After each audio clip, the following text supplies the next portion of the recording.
What's up, guys, and good morning. Welcome to Christian's Kitchen. We're on episode 4.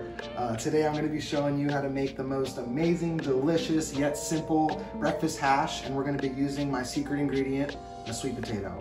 I know it's out of the ordinary, but trust me, you're going to love it. Alrighty, let's get going. Step 1, cube up that sweet potato.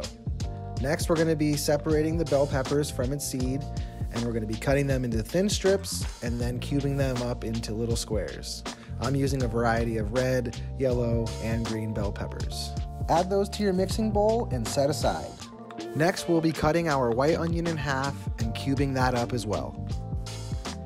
Add that to the bell peppers and set aside. Now let's season up the potatoes. Start with a couple tablespoons of olive oil. I'm using local oil from the Queen Creek olive mill.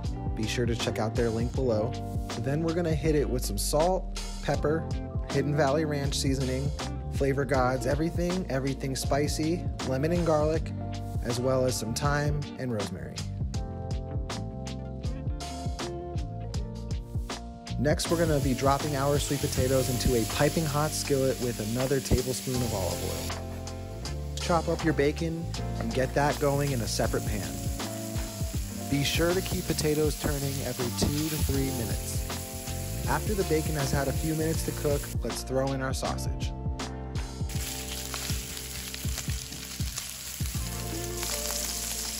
Let the sausage do its thing and crisp up, then go ahead and add that to the sweet potatoes as well as the bacon. Using the same pan we just cooked the meat in, add in the pepper and onion mixture and sweat those down for a few minutes. Once softened, combine the pepper and onion mixture to the rest of the skillet hash and throw it in the oven at 400 degrees for 15 minutes.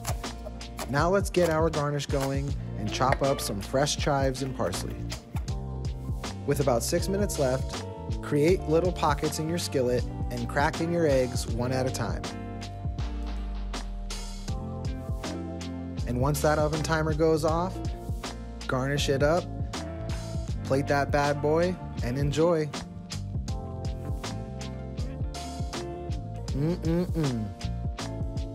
As always, thank you guys so much for taking the time to watch. I hope you enjoyed. Please comment, share, smash that like button, and we'll catch you next time on Christian's Kitchen.